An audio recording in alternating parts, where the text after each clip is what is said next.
ازي راديو دمت أمريكا يو ب22 ب25 ب31 متر باند كمون راديو بالتلفزيون بإيتيو سات أب فيسبوكن يوتيوبن مشت كاب 4 فرقان ويكا خب 10 فرقان يمحلالف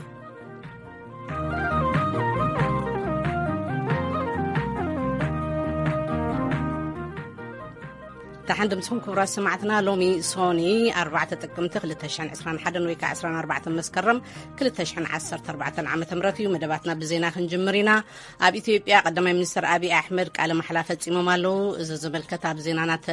تخاتيت لكم ون اب مبرق افريقيا زتراي اسلام بطا سبورتاو سمناو صبصاب كمون مدب حرشا حيزنا لكم لنا نكلهم سنمسكم مدلاتنا تكتاتلو زعدمكم مني افورقي زينا خنقدمينا مبارك كاب قبر مرهن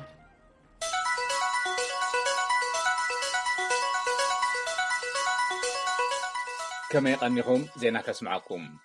بارتي بلصقنا نمبزحتي ناي بارلمانابر ابز عرلون زتطايشن بيت مخر وكلت حزب قريبهم قدماي منستر ابي احمد قال محلا فصيمهم ناي قدماي منستر بعال شمت بوقعي ابستخايدلو ابدباباي مسقل مرحتي هاجراتن اغايشن ترخيبهم زغاطامي كم هاجر بتنقاقه ابربحا كنوعلو اينا زبلو قدماي منستر ابي تكيدي ابنا ኢትዮጵያ መምሕዳር መንግስትነት ዘመን መጀመሪያ ጊዜ ግልጽን ተአማንን ምርጫ ዝተኻየደሉ ከም ዝኾነ ተዛሪቦም ህዝባዊ ቅቡልነት ዝረኸበ መንግስቲ ዝተመስረተሉ እዩ ውን ኢሎም ቀዳማይ ሚኒስትር አብይ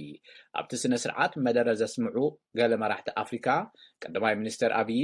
ኣብ ምርጫ ዘረጋግጽዎ ቅቡልነት ኣብ ናይ ሃገሮም ሰላም ንምስፋን ክሕግዞም ተስፋኦም ገሊጾም ይብል እስክንድር ፍሬው ካብ አዲስ አበባ ዝለኣኾ ጸብጻብ ብዛዕባ እቲ ቃለ መሓላ ዝጸብጸበ ኣገልግሎት ዜና ኣሶሺየትድ ፕረስ ድማ ከምዚ ጸብጺብዎ ኣሎ ቀዳማይ ሚኒስትር አብይ አሕመድ ኣብ ውሽጢ ንሓደ ዓመት ዝጽጋዕ ኩናት ኮይኖም ካልኣይ 5 ዓመት ስልጣን ዘመኖም ሎማዓንሶኒ ቃለ መሓላ ፈጺሞም ይብል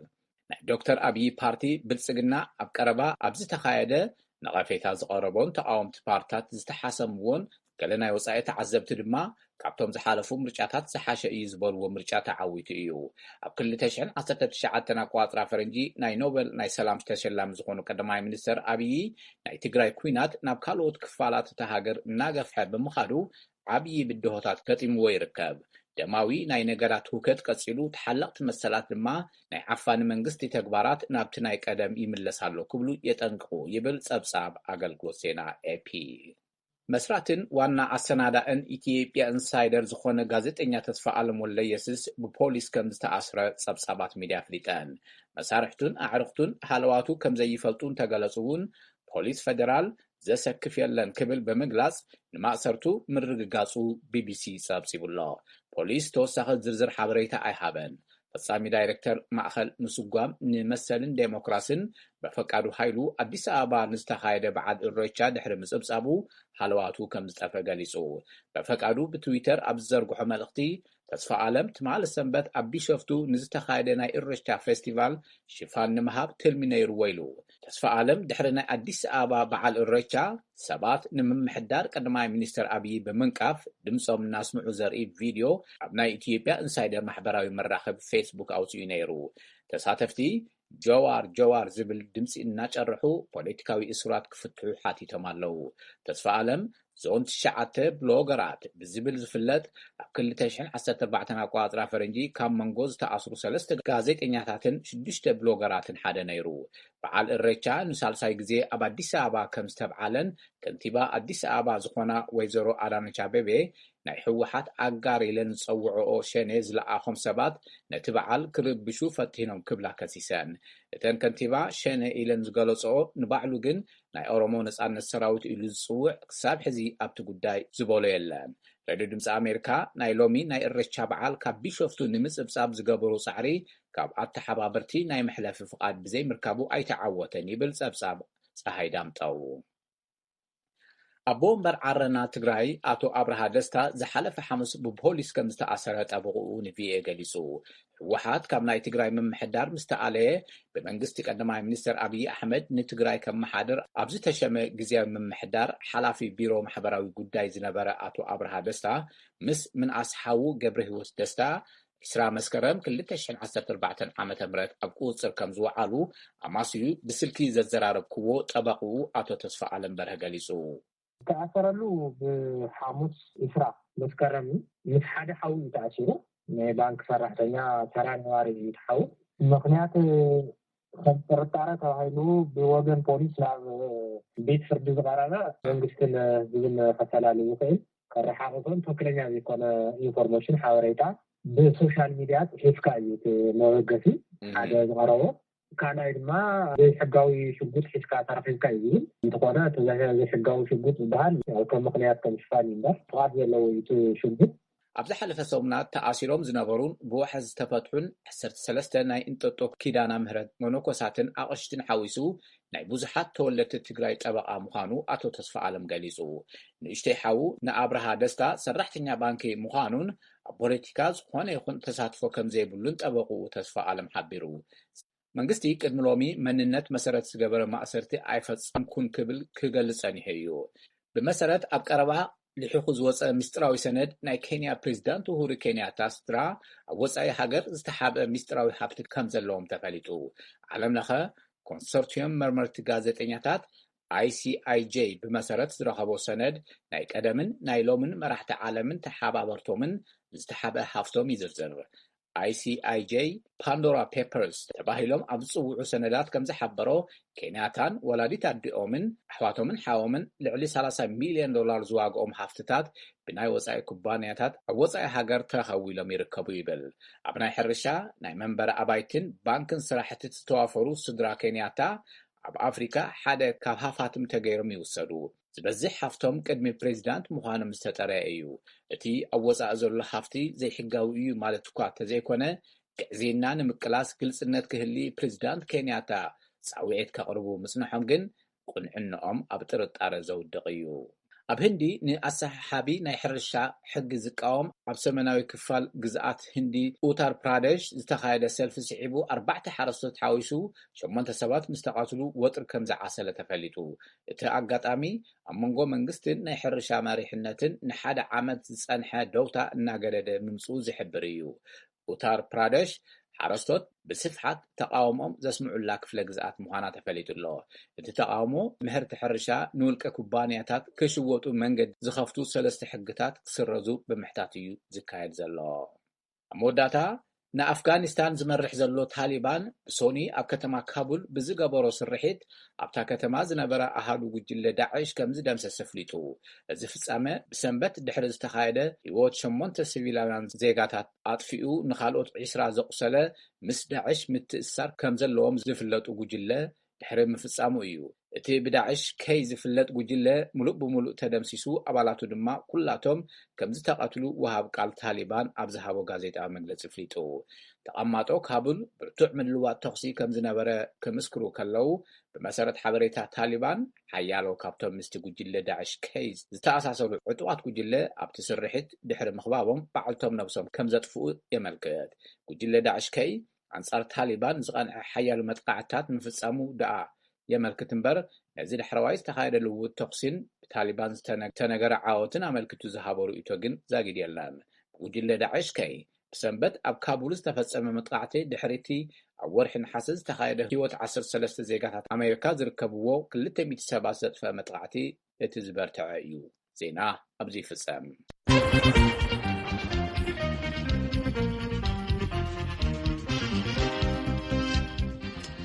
نمسكنك قبر زينا إنا خنكتاتل زينا صانحنا دحر زينا نبزلو مدلاتنا خنحلف كلنا تمجمرتا نريو ورار أنبطا مبرق أفريقيا يرعيلو أبزلون نمكل خالو وهد صعرن مقبر هاجرات مبرق أفريقيا أبصعر اللوام مبل سوسان شدشن سرعة خيبا ودم مكل خالان بطا مدربدا مبرق أفريقيا لومي 4 تقمتي أب كتم أسمرا هوتيل أسمرا بالاس تخفيت اللوم زو دبن إرترا إثيوبيا سودان صومال كينيا دوب سودان جيبوتي تنزانيا أوغندان زحقوف إيو وكيلنا برهان برهك أسمرا نزع تصبصاب ليخلنا له ودب مكل خال أنبطا مدربدا زوبا مبرق أفريقيا مبل سوسان شدشتان سرو أخيبو لومي 4 تقمتي أب أسمرا هوتيل أسمرا بالاس جميرو نايتي زوبا ودب أبو أمبر دكتور ستيفان أبزا أوروبو تصاب أب عامة 2019 نزحلفو 7 عامتات زي ترأي ورارن بطا مدربدا كم ترأي دحير متقاس كاب حملة 2020 كساب سنة 2021 أب إرترا إثيوبيا كينيا سودان ሶማሊያን ታንዛኒያን ዝተራእየ ወራር አንበጣ ብዝተገብረ ውህድ ጻዕሪ ኣብ ቁጽጽር ከም ዝኣተወ ገሊጹ ኣብዚ ሕጂ እዋን ተን ሃገራት ካብ ዝናባዊ ሕርሻ ናብ መስኖ ሕርሻ ኣብ ምስግጋር በምህላውን ኣብ ተወሰነ ወቅቲ ጥራይ ዝረአ ዝነበረ ወራር ኬላ ዓዋፍ ኣብ ጣፍ ስርናይ ስገም ሩዝን ቡርቱግን ጉዳት ከውርድ ከም ዝጀመረን ብነፈርቲ ብዝተኻየደ ምንጻቅ ጸረ መድኃኒት ቁጥረን ከም ዝነከየ አብሪሁ ኣብ ቦምበር ናይቲ ውድብ ሚስተር ኮሊንስ ብወገኑ ኬላ ዓዋፍን እርጋን ነፈርትን ከም ቀንዲ ብድሆታት ናይቲ ውድብ ከም ዝኾነ ድሕረ ምጥቃስ ነዚ ብድሆዚ ንምቅጣም ኣባል ሃገራት ዓመታዊ ክፍሊተን ከኸፍላን ተዋሃይደን ሓደስቲ ዘመናውያን ነፈርቲ ክዕድጋን ካብ መሻርክቲ ውድባቱን ሓገዝ ነፈርቲ ክሕተትን ከም ዝግባእ ኣገንዚቡ ኣብ ሚኒስትሪ ሕርሻ ዳይሬክተር ጀነራል ክፍሊ ሕርሻዊ ኤክስቴንሽን አቶ ሁሪ አስጎዶም ብጊዲኡ ኤርትራ አንበጣ ምድረ በዳ ቅድሚ ምንፋር ምጅማሮም ኣብ ቁጽጽር ናይ ምእታውን ናይ ቅድመ ኮሎላን ስትራቴጂ ከም እትኸተል ድሕረ ምሕባር ወራር አንበጣ ምድረ በዳ ንምቁጽጻር ኣዝዩ ገዝፍ ገንዘብን ጸጋታትን እንተፈሰሰኳ ገና እቲ ወራር ሙሉ ብሙሉ ኣብ ቁጽጽር ከም ዘይኣተወን ገና ኣብ ገለ ውሕዳት ሃገራቱን እንወት ይኸትል ከም ዘሎን ዘመልከተ አቶ ሁሪ እዚ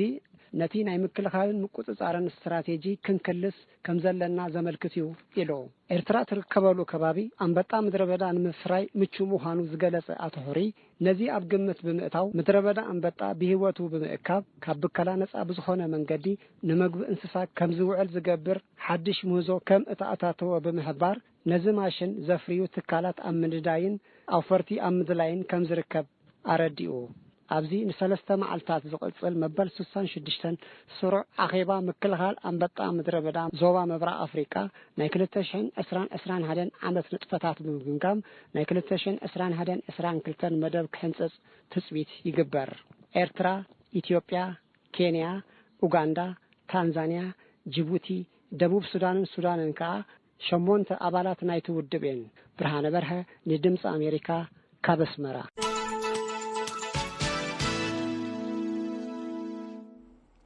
ነመስግነካ ብርሃነ እዚ ሬድዮ ድምፂ ኣሜሪካ እዩ ዝቕጽል እምበኣር ሰሙናዊ ስፖርታዊ ጸብጻብና እዩ ኣዳላዊኻ በትረ ስልጣን እዩ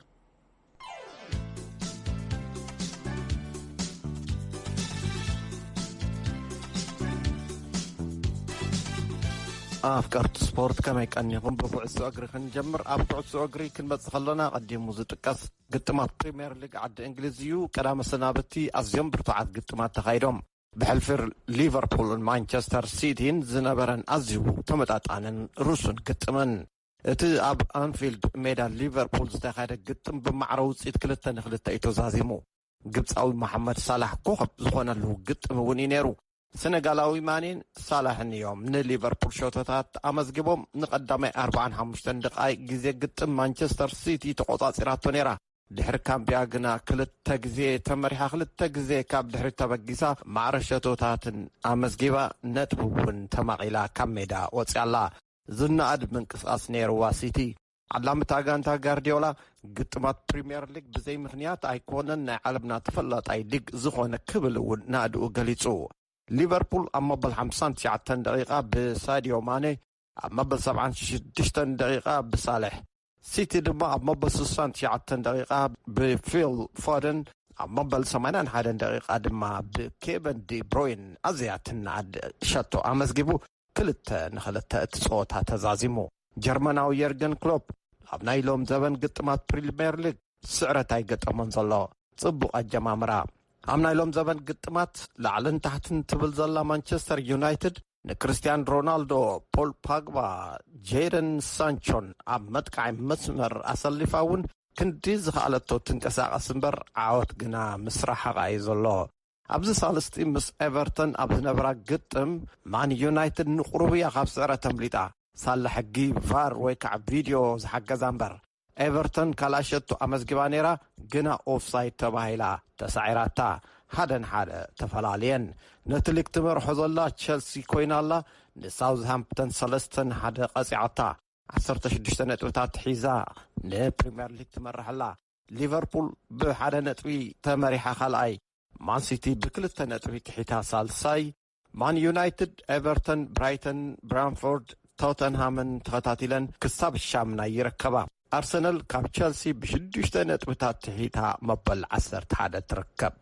ምርጭኡ ፓሪስ ሰን ጀርመን ዝገበረ ሊዮኔል ሜሲ ምስታ ጋንታ ቀዳማይ ስዕረት ቀሚሱ ትማል ሰንበት ምስ ሬነስ ኣብ ዝነበሮ ግጥም ጋንቱ 2-0 ተሳዒራ ትጽቢት ዘይተገበረሉ ውጽኢት ሜሲ ንዝረኸባ ቅላዕ መቕጻዕቲ ኩዕሶ ምስ ፓሎ እቲ ማዕጾ ኣላቲምዋ ትንኣድፈተነ ነይራ ኬልያን ኤምቤፔ ሸቶ ኣመስጊቡ ነይሩ ግን ካብ ጸወታ ወጻኢ ወይ ከዓ ኦፍሳይድ ተባሂሉ ተሳዒራቶ ዓላሚ ፓሪስ ሰን ጀርመን ፖቼቲኖ ስዕረት ኣይፈቱን ሕርቃን ይስምዐና ኣሎ ጽቡቕ ኣጀማምራ ስለ ዝነበረና 2-0 ስዕረት ምትንጋድ ስለምንታይ ዘይሕረቕ ዝብል ርእቶ ሂብሎ ድሕሪ ጸወታ ፓሪስ ሰን ጀርመን ኣብቲ ሊግ ካብታ ትስዕባ ዘላ ጋንታ ብ6 ነጥብታት ትመርሕ ዋላ እውን እንተተሰዓረት ኣብ ኣትሌቲክስ ክንመጽእ ከለና ለንደን ናብ ዘተኣናግረቶ ጉያ ማራቶን ኢና ንሰግር ኬንያዊት ጆይዝል ጅፕሶጊ ተዓዊታ ብ2:17:43 ኢትዮጵያውያን ደጊቱ ኣዝመራውን ኣሸቲ በቀለን ካልኣይን ሳልሳይን ብደቂ ተባዕትዮ ኢትዮጵያዊ ሲሳይ ለማ ተዓዊቱ 2:04:01 ቪንሰንት ኪፕቹምባ ኬንያዊ እዩ ካልኣይ ኢትዮጵያዊ ሞስነት ገረመው ሳልሳይ ኣብ ጀኔቫ ቅድድም 10 ኪሎ ሜትር ዝተወዳደረት ንባህረይን ትውክል ቃል ኪዳን ገዝኸኝ ኢትዮጵያዊት እያ ብወገና ሓድሽ ክብረ ወሰን ብምምዝጋብ ተዓዊታ 29:38 ን10 ኪሎ ሜትር ዝዛዘመትሉ ግዜ ኬንያዊት ኣግነስ ትሮፕ ካልኣይ ብደቂ ተባዕትዮ ኬንያዊት ኪፕዌት ጀብወት ካንዴይ ተዓዊቱ 26:51 ወሲድሉ ደቂ ሃገሩ ፌሊክስ ኪብወት ካልኣይ ቦኒፌክስ ኪብወት ሳልሳይ ራብዓይ ዝኣተወ ኢጣልያዊ ፔትሮ ሪቫ ኮይዱ ኣሎ ኣብ ቫለንሲያ ስፓኝ ቅድድም 10 ኪሎ ሜትር ተኻይዱ ኬንያዊት ማርጋሬት ችሎሞ ኪፕ ኮምቦይን ንኖርዌይ ዝውክል ዘርኣይ ክብሮምን ተዓዊቶም ችሎሞ ብ28:50 ዘርኣይ ድማ ብ27:39 እዮም ተዓዊቶም ኣብ ናይ ኣውሮፓ ነዊሕ ዕድመ ዘቑፀረ መድረኽ ውድድር ማራቶን ኮስች ፒስ እዩ ንመወዳእታ ነቕርበልኩም ዜና ኢትዮጵያውያን ደቂ ኣንስትዮ ተኸታቲለን ብምእታው ተዓዊተን ሸገይ ማዕርጉን ድንቅነሽ መካሻን ብደቂ ተባዕትዮ ኢትዮጵያውያን ሂርጶ ሻኑ ክዕወት ከሎ ኬንያዊ ኣልበርት ኮንጎጎ ካልኣይ ኮይኑ ኣሎ ሂርጳ 2:07:18 ክወስደሉ ከሎ ኮንጎጎ ድማ 2:07:52 ን42 ኪሎ ሜትር ርሕቐት ንምዝዛም ዝወሰደሎም ግዜ ስፖርታዊ ዜና ፈጺምና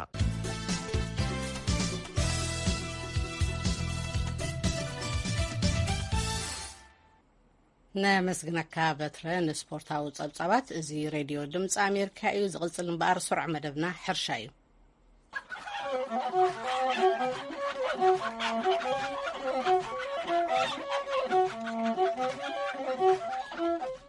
ስሩዕ መደብና ሕርሻ ኣብ ናይ ሎሚ ፈነወና ናብታ በኩናት ተሃስያ ዘላ ክልል ትግራይ ዘካየ ዘሎ ናይ ዘራእቲ ስራሓት ከተኩር እዩ ኣለም ፍሳይ እዩ ነዚ ስዕብ መደብ ሊእኽልና ዘሎ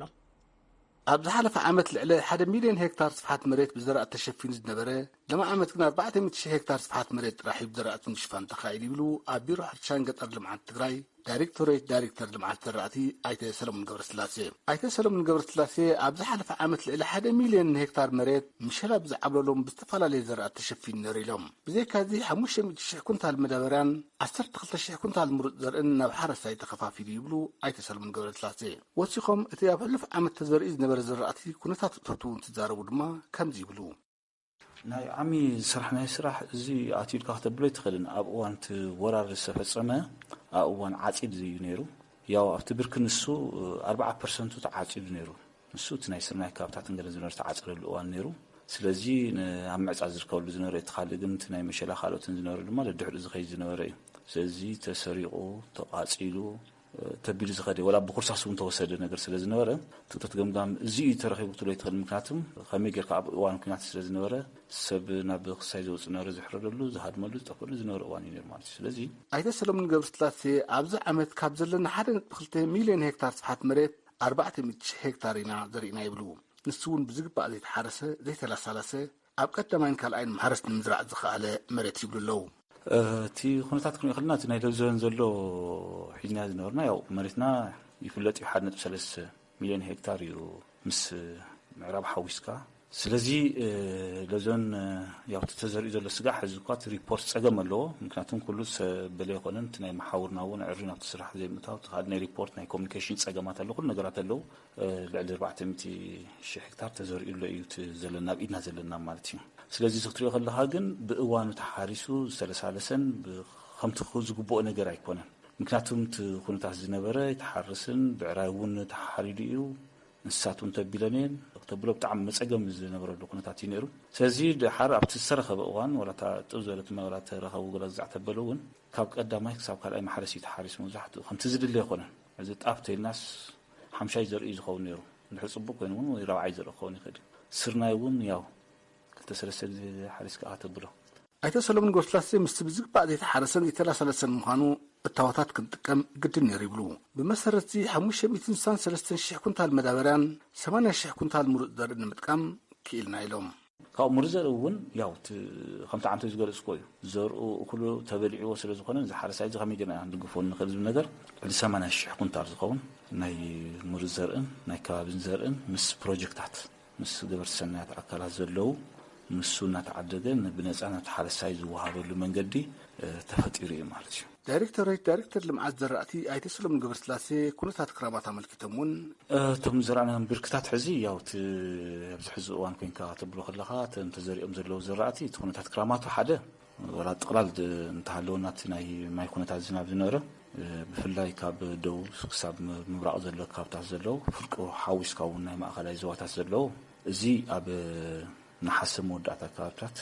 ومجمرة سومنات نقدر زوجي نيروت حبرتات واحدنا زنورة ونرخنا زنورنا ناي مترولوجي سيزيو ولا بقوم زغل له كنتاتي زلوا مارتي جنتايو دونجي ياتيو حزي فرق سنة سنة حنزر زقبنا أنا حملة حزنا خيرو أنا حملة فرق سرعة فرق بسحنا يوت مزرعة زنورة كنتات تناي ما يكون تاتي نادف أو سيدنا مارتي زناب زنورة سلازي تزناب حزتا خوينو دحيرو آتيو قد تفوز وصل له كنتاتي زلوا زين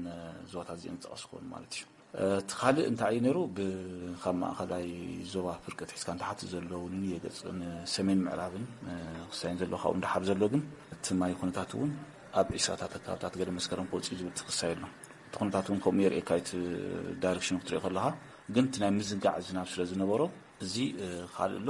ካልኣይ እውን ተዓቢ ጸገማቱን ምስ ዝነበረ ግዛዕን ሪኸልናውን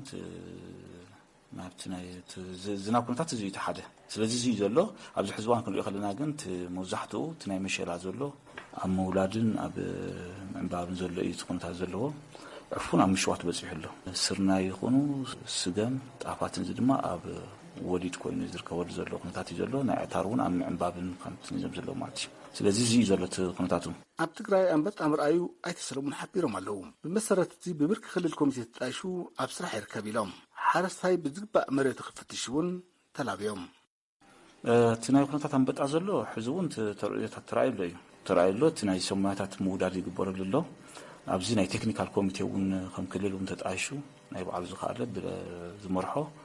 ስለዚ ተጻርታት ሰማታቱና ታሕትና ወረዱ ክትትል ዝገብርሉ ኬሚካላት ዘለዋና ኬሚካላትን መጸግታትን ውን ናታሕቲ ዝወርድሉ ኩነታት ተፈጢሩና ምክልኻል ዘሎ ኣብኡ እናተኸታተለ ريبورت بوانو خبصح بمبارن تناي مكلخال عامتاتناون دنب خطناخرن ابزي تواليش كسرح خلي ناي كلاتنا حواري يقون زقل مالتي علم تسها نريد امريكا قام مغله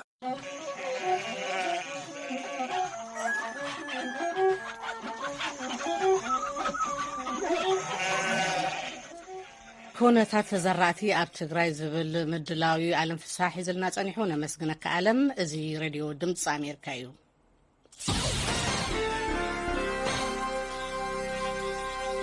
سمعتنا قصيدو مرغص منግስቲ ዩናይትድ ስቴትስ ዘንጸባርቕ ርዕሰ አንቀጽ ክንበብ እዩ ኣብ ዝሓለፈ ወርሒ መስከረም ሰሜን ኮርያ ተደጋገምቲ ስሩዓት ፈተነታት ሚሳይል ኣካይዳያ ኣዝዮም ተዋራዕቲ ሚሳይላት ካብ ምብራቃዊ ገማግም ባሕራ ዝተበገሱ እዮም ፒዮንግያንግ ፈላማይ ፈተነ ሚሳይል ቅድሚ 6 ወርሒ ምክያዳ ዝዘከር እዩ ክብልዩ እቲ ርእሲ አንቀጽ ሓተቱ ዝጀመረ ኣሜሪካ ነዞም ሰሜን ኮርያ እትገብሮም ዘላ ፈተነታት ሚሳይል ተቃዊማቶም እያ وهاب قال قدات وصاي أمريكا نيد برايس أبزهاب وغازيطاو مغلصي እዚ ዝግበር ዘሎ ፈተነታት ሚሳይል ንብርክት ዝበሉ ውሳነታት ባይቶ ጸጥታ ውድብ ሕብራት ሃገራት ዝጣሓሰ እዩ ከምኡውን ንጎረባብቲ ሃገራት ሰሜን ኮርያን ካልኦት ሃገራት ኣባል ማሕበረሰብ ዓለምን ስግኣት ዝፈጥር ምዃኑ እውን ንፈልጥ ኢና ኢሎም ወሃቢ ቃል ሓይሊ ምክልኻል ኣሜሪካ ጆን ከርቢ እዞም ምንቅስቓሳት ጽዕንቶ ዘይሕጋዊ ኣጽዋር ሰሜን ኮርያ ዘመላኽቱ እዮም ከምኡውን ነቲ ኣሜሪካ ምስ ሓይሊ ምክልኻል ኮርያን ጃፓንን ዘለዋ ጽኑዕ ስምምዓት ደጊሙ ዝጠሓሰ እዩ ኢሎም ኣሜሪካ ምስ ሰሜን ኮርያ ተካይዶ ዝነበረት ዘተታት ኒኩሌር ካብ 2019 ጀሚሩ ጠጠው ምባሉ ዝዝከር እዩ ምምሕዳር ባይደን ግን ዳግም ናብቲ ዘተ ንምምላስ ድሌት ከም ዘለዎ ግልጽ ገይሩ እዩ ከም መግለጺ ወሃቢ ቃል ሚኒስትር ጉዳያት ወጻኢ ኔድ ፕራይስ ዘተ ነቲ እንደልዮ ሸቶ ክወቕዓልና ይኽእል እዩ ዝብል መምርሒ ኢና ንስዕብ ብቐሊሉ ኒኩሌር ወሽመጥ ባሕሪ ሰሜን ኮርያ ምምካን ዝብል እምበር ኣብ ልዕሊ ሰሜን ኮርያ ጽላኣት የብልናን ኢሎም ፕራይስ ወሲኾም ንሕና ጻዕርና ኣብ ልዕሊ ኣሜሪካ ንደቡብ ኮርያን ጃፓንን ሓዊሱ ኣብ ልዕሊ ኣብቲ ዞባ ዝርከባ መሓዙት ሃገራት ዝግበር ምፍርርሓትን ስግኣትን ንምቕናስ ዝዓለመ እዩ ንሱ ድማ ብዲፕሎማስያዊ ዘተ ነተግብሮ ይመስለኒ ኢሎም ኣብ ቀረባ እዋናት ንኣሜሪካ ሓዊሱ ኣብቲ ዞባ ዝርከባ ሃገራት ምስ ሰሜን ኮርያ ነቲ ኣጀንዳ ብዝምልከት ተደጋገምቲ ዲፕሎማስያዊ ርክባት ተኻይዶም እዮም ኣብ መፋርቕ ወርሒ መስከረም ፍሉይ ልኡኽ ኣሜሪካ ንሰሜን ኮርያ ዝኾኑ ኣምባሳደር ሱንግ ኪም ናብ ቶኪዮ በፂሖም ነይሮም ኣብኡ ድማ ምስ ላዕለዎት ሰበስልጣን ጃፓንን ደቡብ ኮርያን ተራኺቦም ብዛዕባ ምንቅስቓሳት ሰሜን ኮርያን ካልኦት ርእሰ ጉዳያትን ዘትዮም ከምኡውን ሚኒስትራት ጉዳያት ወጻኢ ቻይናን ደቡብ ኮርያን ድማ ሰሜን ኮርያ ካብ መርከባ ነዊሕ ርሕቀት ዝውርወር ሚሳይል ድሕሪ ምውንጫፋ ሒደት መዓልታት ኣብ ሳውል ተራኺቦም ነይሮም ፕራይስ እቶም ዝተኻየዱ ርክባትን ዘተታትን ነቲ ኣሜሪካን ሃገራት እቲ ዞባን ዝግደሳሉ ሓበራዊ ሸቶ ንኽዕወት ዝመርሑ ኣዝዮም ጠቐምቲ ዲፕሎማስያዊ እታወታት ዝተረኽብሎም ነይሮም ይብሉ ነቲ ኣብ ወሽመጥ ባሕሪ ኮርያ ተጸሚዱ ዝርከብ ኒኩሌር ዘምክንን መንገዲ ዝመርሕን ምዕቡልን ትርጉም ዘለዎን ክብሉ ድማ ገሊጾሞ ክብል እዩ እቲ ርእሲ አንቀጽ ሓተቱ ዘዘመ ዝሰማዕኩምዎ መርገጽ መንግስቲ ዩናይትድ ስቴትስ ዘንጸባርቕ ርእሲ አንቀጽ እዩ ዝተከታተልዎ ዘለኹም ሬድዮ ድምፂ ኣሜሪካ ብሬድዮን ሬድዮ ብቴሌቪዥንን ዘፍኖ ዘሎ እዩ በዛ ኣብራር ዑስማን ዝፃወታ ሩማናይ ትብል ደርፊ ቁርቢ ሓቢርና ንጽናሕ